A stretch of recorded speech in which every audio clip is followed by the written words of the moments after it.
Mahigit sa 400,000 families na bigyan ng food boxes sa Maynila. Namahagi na po ng pamasko si Yorme. Detalye mula kay Boy Gonzales, RH29. Boy, good morning. Good morning, Kuyang Angel. Umabot na sa 456,167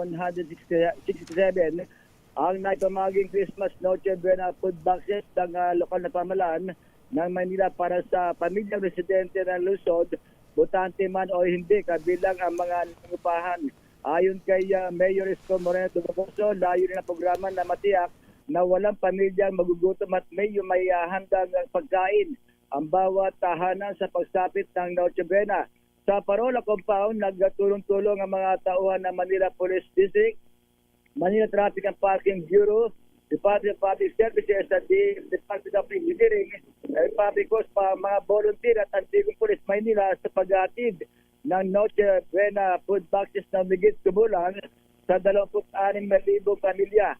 Pinayuhan naman ang mga residente hindi pa nakakatanggap ng kanilang food boxes na maghintay lamang sa pagdating ito sa kanilang mga tahanan.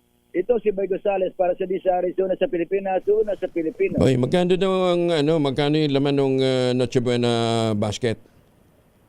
Ako hindi ko natanong kung bawat pero marami. Hindi naman 500. Ay, hindi. Nililiwanag lang natin kung 500. Hindi naman 500 Marami, iba-iba. Iba-iba. Hindi pare-pareho? Hindi, ito ang klase yung laman ng okay. Pero pare-pareho ang laman. O pare-parehong laman. Okay. Basta hindi 500 Hindi. Niliwanag lang natin.